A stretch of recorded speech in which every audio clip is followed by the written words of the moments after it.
안녕하세요. 오늘 저희가 함께 깊이 파고들 기업은 한중 NCS입니다. 여러분께서 보내주신 자료들을 보니까요. 이 회사, 정말 흥미로운 변화의 중심에 있더군요. 원래 자동차 부품 만들다가 에너지 저장 장치, 그러니까 ESS 쪽으로 사업 방향을 완전히 틀고 특히 그 미국 시장에 아주 공격적으로 뛰어들고 있어요. 이게 과연 어떤 큰 그림의 일부인지, 정말 성공 가능성은 있는 건지 오늘 저희와 함께 그 속내를 제대로 한번 파헤쳐보시죠. 자, 그럼 먼저 기본적인 질문부터 시작해 볼까요? 한중 NCS, 1995년에 세워졌으니까 꽤 오래된 회사인데 원래 자동차 부품 만들던 회사가 어떻게 ESS, 그것도 배터리 냉각 시스템이라는 상당히 전문적인 분야로 이렇게 뛰어들게 된 걸까요? 주력하는 기술이나 제품, 구체적으로 뭔가요? 네, 그 전환 과정이 이 회사의 어떻게 보면 핵심 스토리라고 할 수 있습니다. 처음에는 자동차 엔진이나 변속기 부품 이런 것들을 만들었는데요. 시대 변화에 맞춰서 사업 방향을 아주 과감하게 바꾼 거죠. 현재 주력은 단연 에너지 저장 장치 ESS용 순행식 냉각 시스템입니다. 아시겠지만 ESS는 배터리 셀이 워낙 많이 모여 있다 보니까 열 관리가 성능하고 안전에 직결되거든요. 바로 이 열을 효과적으로 식혀주는 부품, 그걸 만드는 겁니다. 배터리 팩 모듈 자체도 생산하고요. 열 관리. ESS에서는 정말 중요하겠네요. 그렇죠. 여기서 또 주목할 점은 이 핵심 냉각 시스템하고 모듈을 삼성 SDI에 독점적으로 공급하고 있다는 사실입니다. 삼성 SDI 독점 공급이요? 네.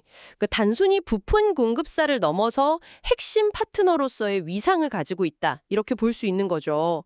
물론 자동차 사업을 완전히 접은 건 아니고요. 전기차에 들어가는 쿨링팬 모듈 같은 거 있잖아요. 그런 전동화 관련 부품 사업도 일부 유지하고 있습니다. 하지만 현재 회사의 성장 동력이나 미래는 명백히 ESS에 달려 있다. 이렇게 봐야 합니다. 삼성 SDI 독점 공급이라 이건 진짜 단순한 공급 관계 이상으로 보이네요. 그만큼 기술력을 인정받았다, 이런 뜻일 수도 있겠고요. 근데 왜 하필 지금 미국 시장 진출에 이렇게까지 힘을 쏟는 걸까요? 인디애나에 공장까지 짓는다고요? 네, 정확히 보셨습니다. 지금 한주의 CCS의 모든 전략적인 초점은 북미 ESS 시장 공략에 맞춰져 있다고 해도 과언이 아닙니다. 2025년 4월에 미국 인디애나주에 생산 법인을 설립한 게 그 신호탄이었고요. 최근에 유상증자하고 전환사채 발행해서 300억 원이라는 적지 않은 자금을 확보했잖아요. 네, 300억. 꽤 큰 돈이죠. 그렇죠. 이 돈 대부분이 바로 그 인디애나 공장 설비 투자에 쓰일 예정입니다. 미국에 그렇게 집중하는 이유가 뭘까요? 왜 미국이냐? 크게 보는 두 가지 이유가 있습니다. 첫째는 말씀하신 대로 핵심 고객사인 삼성 SDI의 북미 전략과 같이 가는 겁니다. 삼성 SDI가 미국에서 ESS 사업을 확장하는데 핵심 부품 공급사인 한중 NCS가 바로 옆에서 생산 기지를 딱 구축해서 공급망 안정화시키고 물류 비용 같은 것도 줄이고 그런 거죠. 동반 진출 전략이군요. 네, 2020년 하반기 양산을 목표로 하고 있으니까 상당히 속도감 있게 진행 중이라고 봐야죠. 20년 하반기요? 정말 빠듯하겠네요. 고객사랑 같이 성장하는 전략에다가 또 미국의 정책 변화라는 큰 파도를 타려는 움직임. 상당히 영리한 전략 같은데요. 제품 쪽은 어떤가요? ESS 냉각 기술의 핵심이라면 이 기술을 다른 데로, 다른 분야로 확장하려는 시도도 혹시 있나요? 아니면 그냥 ESS에만 올인하는 건가요? 좋은 질문입니다. ESS에 집중하는 건 맞는데요. 핵심 기술인 그 순행식 냉각 기술의 활용도를 높이려는 노력도 같이 하고 있습니다. 대표적인 게 전기차용 쿨링 플레이트 개발이에요. 전기차용이요? 네. 전기차 배터리 역시 열 관리가 매우 중요하잖아요. 네. 그래서 ESS에서 검증된 냉각 기술을 전기차 배터리 팩에 적용하려고 하는 거죠. 이건 제품 포트폴리오를 좀 다변화하고 새로운 성장 기회를 찾는 그런 전략이라고 볼 수 있습니다. 즉, ESS를 중심으로 아주 강력한 한 축을 만들면서 그 핵심 기술을 활용해서 다른 유망한 분야로 가지를 뻗어나가는 그런 모습입니다. ESS에 집중하면서도 관련 기술 확장을 통해서 리스크를 좀 분산하려는 거군요. 이런 과감한 변화와 투자가 그럼 실제 숫자로도 나타나고 있는지 궁금한데요. 실적적으로 보니까 흑자전환 이야기가 있던데요. 네, 실제로 성과가 이제 눈에 보이기 시작했습니다. 네. 2022년하고 23년에는 연간 기준으로 보면 적자를 면치 못했거든요. 네. 근데 ESS 사업이 이제 본격도에 오르기 시작하면서 2023년에 드디어 흑자 전환에 성공했습니다. 드디어 흑자. 네, 그리고 가장 최근 실적인 2024년 2분기를 보면 그 흐름이 더 뚜렷해져요.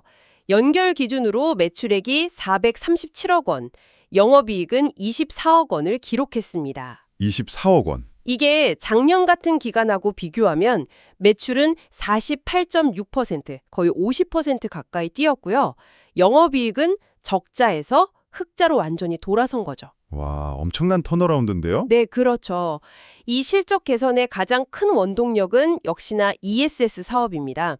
2분기 전체 매출의 절반 이상, 229억 원이 ESS 부문에서 나왔어요.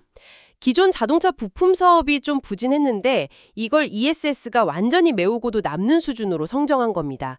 증권가에서도 이런 추세가 하반기에도 이어질 거다 이렇게 보고 긍정적인 전망들을 내놓고 있습니다. 실적 턴어라운드는 정말 인상적이네요. 근데 한편으로는 좀 궁금한 점이 생겨요. 최근에 300억 원이라는 큰 돈을 조달했다는 건 그만큼 투자 자금이 좀 필요했다 이런 의미일 텐데요. 과거 적자도 있었고 현재 회사의 전반적인 재무 상태, 그러니까 재무 건전성은 좀 더 자세히 들여다볼 필요가 있지 않을까요? 맞습니다. 재무 상태는 좀 더 입체적으로 봐야 합니다. 최근 흑자 전환이나 실적 개선세는 분명히 긍정적인 신호는 맞는데요. 그 이면에 있는 지표들도 같이 봐야죠. 일부 자료를 보면 2023년 말 기준으로 총 부채가 약 891억 원, 그리고 부채 비율이 340.35%로 나타납니다. 340%요? 그건 좀 높은데요? 네, 그렇죠. 부채 비율이 340%면 일반적으로는 높다고 평가되는 수준입니다. 이게 아마 과거 적자 누적된 거랑 또 미국 투자를 위한 자금 조달, 이런 것들이 좀 복합적으로 작용한 결과가 아닌가 싶습니다. 그렇군요. 또 어떤 자료에서는 최근 영업이익을 마이너스 31억 원으로 언급하기도 하는데요. 이 부분이 좀 헷갈리실 수 있어요. 아까 2분기 흑자라고 하셨는데 마이너스 31억 적자라니요? 네, 그래서 여기서 유의해야 할 점이 이런 재무 데이터라는 게 분석 시점이나 기준, 연결이냐 별도냐, 또 자료 출처에 따라서 다르게 나올 수가 있다는 겁니다. 예를 들어서 저희가 방금 확인한 2분기 24억 흑자는 연결 기준 최신 분기 실적이잖아요. 근데 그 마이너스 31억 적자는 뭐 과거 연간 실적이거나 아니면 다른 기준의 수치일 수 있다는 거죠. 아하, 기준이 다를 수 있다. 네. 그래서 중요한 것은 최근 분기 실적이 뚜렷한 개선세를 보이고 있다는 점, 그리고 3천억 자금 조달의 목적이 미국 투자로 명확하다는 점입니다. 즉, 성장을 위해서 투자를 공격적으로 진행하면서 일시적으로 재무 부담이 좀 높아진 상황이다. 이렇게 해석할 수 있습니다. 앞으로 실적이 꾸준히 뒷받침되는지가 관건이겠죠. 아하, 그렇군요. 그러니까 상반되어 보이는 정보가 있을 때는 어떤 기준으로 나온 수치인지 확인하는 게 중요하겠네요. 높은 부채 비율도 미래 성장을 위한 투자의 결과로 볼 수도 있지만 동시에 앞으로 실적이 기대만큼 안 나오면 부담이 될 수도 있다. 이런 양면성이 있는 거고요. 그럼 시장에서는 이런 상황들을 다 종합적으로 고려해서 한중 NCS의 가치를 어떻게 평가하고 있을까요? 뭐 PER, PBR 같은 지표들이 뭘 말해주고 있나요? 네, 시장의 평가를 좀 엿볼 수 있는 가치 지표들을 살펴보면요. PER, 그러니까 주가 수익 비율은 분석 시점 기준으로 약 16배에서 19배 사이로 나타납니다. 16배에서 19배. 네, 이 정도면 뭐 아주 고평가다 이렇게 보기는 어렵지만 그래도 성장 기대감이 반영된 수준이다라고 할 수 있습니다. 그리고 PBR, 주가 순자산 비율은 약 3.8배 수준인데요. PBR 3.8배요. 꽤 높네요. 네, PBR이 1배를 넘으면 시장이 회사의 그 장부상 순자산 가치보다 더 높게 평가한다는 의미인데 3.8배면 미래 성장성에 대한 기대가 상당히 크다 이렇게 해석할 수 있습니다. 특히 기술 기반 성장 기업들에서 이런 높은 PBR이 종종 관찰되곤 하죠. 하긴 기술 기업들은 자산보다는 미래 가치를 보니까요. 맞습니다. 그리고 ROE, 자기 자본이익률이 눈에 띕니다. 2023년에 흑자 전환에 성공하면서 플러스로 돌아섰는데 2023년 연간 기준 ROE가 36.13%를 기록했습니다. 36%요? 와. 네, ROE 36%면 자기 자본 100원을 가지고 1년 동안 36원을 벌었다는 뜻이니까 수익성이 정말 극적으로 개선되었다는 걸 보여주는 아주 긍정적인 지표입니다. 물론 이게 계속될 수 있느냐가 중요하겠지만요. PBR 3.8배, ROE 36%라. 시장의 기대감이랑 실제 수익성 개선이 동시에 나타나고 있다는 거네요. 그럼 이 회사를 이끄는 주체는 누구인가요? 최근에 주주 구성에도 변화가 좀 있었다고 하던데요. 네, 경영권 승계와 관련된 중요한 변화가 있었습니다. 2025년 9월에요. 기존 최대 주주였던 창업주 김환식 회장이 아들인 김상균 사장에게 지분을 증여하면서 최대 주주가 변경되었습니다. 아, 아들에게로? 네, 김상균 사장의 지분율이 22.06%로 올라서면서 이걸 통해 2세 경영 체제를 공식화하고 지배력을 강화한 것으로 풀이됩니다. 경영권 안정화 측면에서는 긍정적으로 볼 수 있겠죠. 그렇군요. 2세 경영체제 시작. 네. 한편 외국인 투자자 지분율은 약 2.24% 정도로 아직은 좀 낮은 수준입니다. 근데 최근 수급 동향을 보면 좀 흥미로운 점이 있는데요. 분석을 기준으로 직전 일주일 동안 기관 투자자들이 6만 3천 주 이상 순매수하는 모습을 보였습니다. 기관들이 매수했다고요? 네. 직원들이 이 시점에서 매수에 나섰다는 건 아무래도 향후 성장성에 대해서 좀 긍정적으로 보고 있다. 이런 신호로 해석될 수도 있습니다. 2세 경영체제 안착하고 또 기관 투자자들의 관심도 높아지고 있다. 이거 주목할 만하네요. 이런 내부적인 변화 말고 최근 시장에서 한중 NCS를 뜨겁게 달군 뉴스들은 구체적으로 어떤 것들이 있었나요? 최근 한 3개월 동안 주가나 투자 심리에 영향을 미친 주요 뉴스들을 정리해보면 크게 3가지 정도입니다. 첫째는 가장 최근이죠. 2025년 10월 16일에 AI 데이터 센터 확산에 따른 ESS 수요 증가 기대감, 이거하고 미국 생산 거점 확보 소식에 딱 맞물리면서 주가가 크게 올랐습니다. 그 AI 때문에 ESS가 중요해졌다는 거군요. 네, 그렇죠. AI가 워낙 전기를 많이 먹으니까 전력 인프라로서 ESS의 중요성이 부각된 거죠. 둘째는 2025년 9월 4일에 아까 이야기 나눴던 300억 원 자금 조달 소식하고 미국 공장 투자 계획 발표가 있었습니다. 삼성 SDI와의 북미 동반 진출 전략이 구체화된 아주 중요한 뉴스였죠. 네, 투자 계획 발표. 그리고 셋째는 2025년 9월 3일에 있었던 최대 주주 변경을 통한 2세 경영체제 구축 소식입니다. 이 3가지 뉴스가 거의 연달아 나오면서 시장의 기대감을 한껏 끌어올렸다. 이렇게 볼 수 있습니다. 와, AI 수혜, 미국 진출 구체화, 경영권 안정화, 정말 굵직한 호재들이 연달아 터졌군요. 이런 개별 뉴스들을 좀 넘어서서 한중 NCS를 둘러싼 더 큰 시장 환경이나 정책적인 흐름은 어떻게 봐야 할까요? 이 모든 움직임들이 결국 뭘 의미하는 걸까요? 네, 거시적인 관점에서 보면 몇 가지 중요한 포인트를 짚어야 합니다.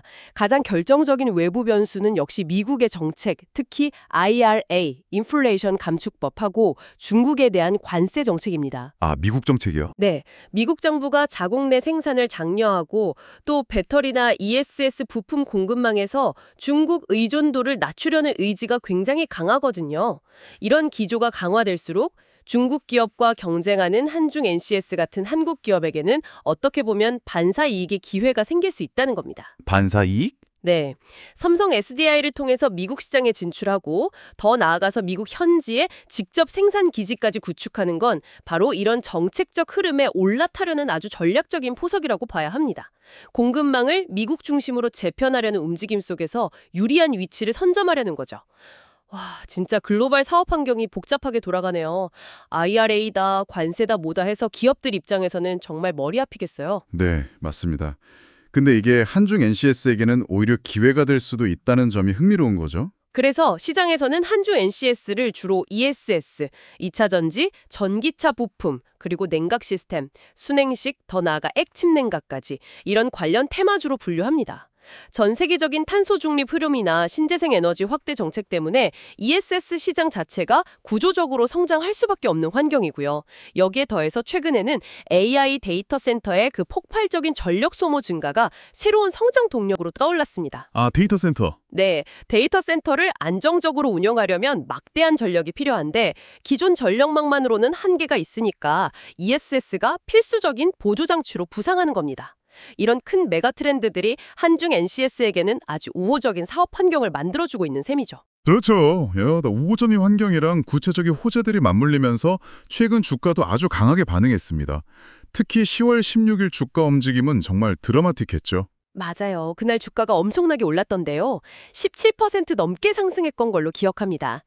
그날 구체적으로 어떤 움직임이 있었고 기술적인 차트 관점에서는 또 어떻게 해석할 수 있을까요? 네, 2025년 10월 16일에요. 종가가 47,150원으로 마감하면서 하루 만에 17.59%나 급등했습니다.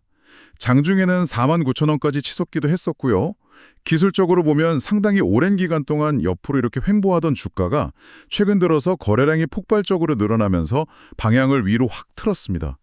이동평균선들이 차례로 배열되는 정배열 초기 국면에 진입했고 10월 16일에는 아주 큰 장대 양봉을 만들면서 52주 신고가를 경신하는 등 전형적인 강세 신호를 보였습니다. 거래량 터지면서 신고가 경신, 강세 신호군요. 네, 이런 급등의 직접적인 촉매제는 앞서 말씀드린 AI 확산에 따른 ESS 성장 기대감하고 미국 생산 거점 확보라는 구체적인 뉴스였습니다. 여기에 증권사들의 긍정적인 분석 리포트가 나오고 또 외국인이랑 기관 투자자들이 동시에 순매수에 나서면서 매수세가 더욱 강해졌죠. 당시 시장에는 미 ESS 생산 거점 확보, AI 확산 속 ESS 사업 실적 턴어라운드 신호탄 같은 그런 헤드라인의 뉴스들이 나오면서 투자자들의 기대 심리를 아주 강하게 자극했습니다. 정말 강력한 상승 모멘텀이 확인되었군요. 그렇다면 이제 가장 궁금한 지점입니다. 앞으로의 전망은 어떨까요? 단기간에 너무 많이 오른 것에 대한 부담은 없을까요? 지금이 혹시 고점은 아닐지, 아니면 자료에서 말하는 것처럼 ESS 사업 전환의 이제 시작 단계로 봐야 할지 어떻게 판단해야 할까요? 향후 한 3개월에서 12개월, 그러니까 단기 및 중기적인 관점에서 볼 때요. 한중 NCS의 핵심 성장 동력은 압도적으로 ESS 사업이 될 겁니다.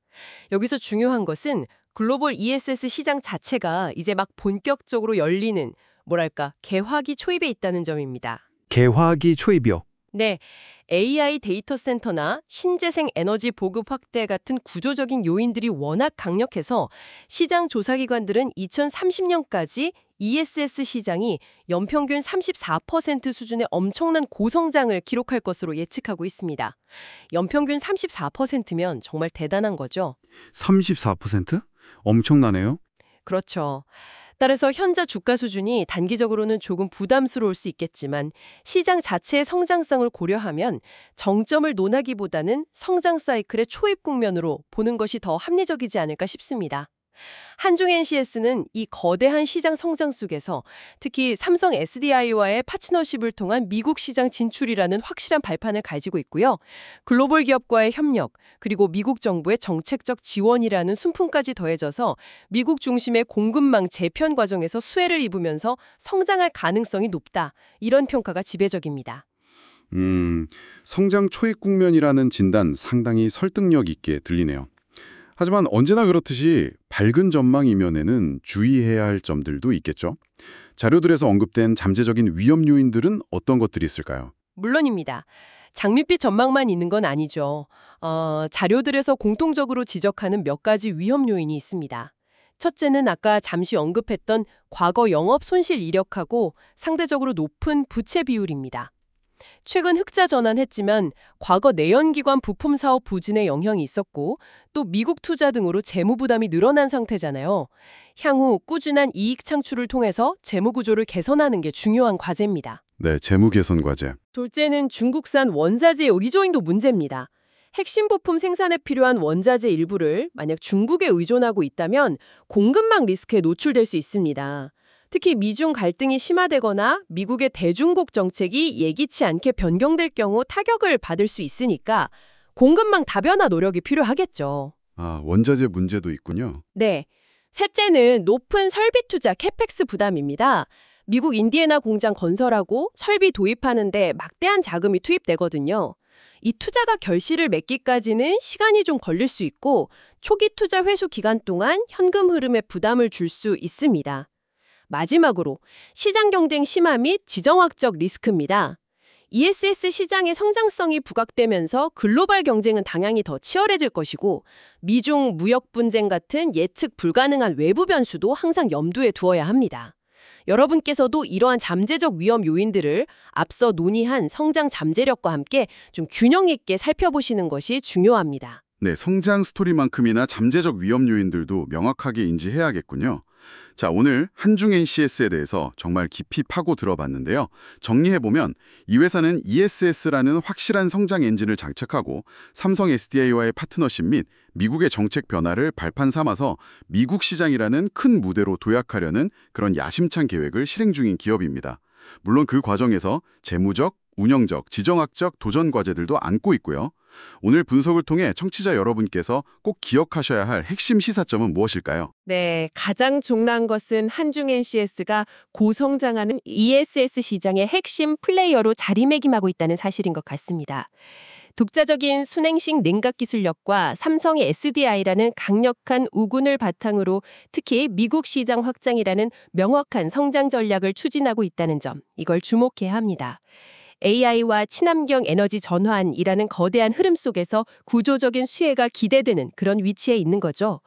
다만 이 성공 방정식이 완성되려면 북미 공장의 성공적인 안착과 운영, 또 지속적인 실적 개선을 통한 재무 건전성 확보, 그리고 복잡한 글로벌 공급망 및 정책 환경 변화에 대한 아주 민첩한 대응 능력, 이런 것들이 필수적일 겁니다. 이 실행 과정들을 앞으로 계속 지켜보는 것이 중요하다고 생각합니다. 네, 실행 과정이 중요하겠군요. 오늘 이야기를 마무리하면서 이런 생각을 한번 해봅니다.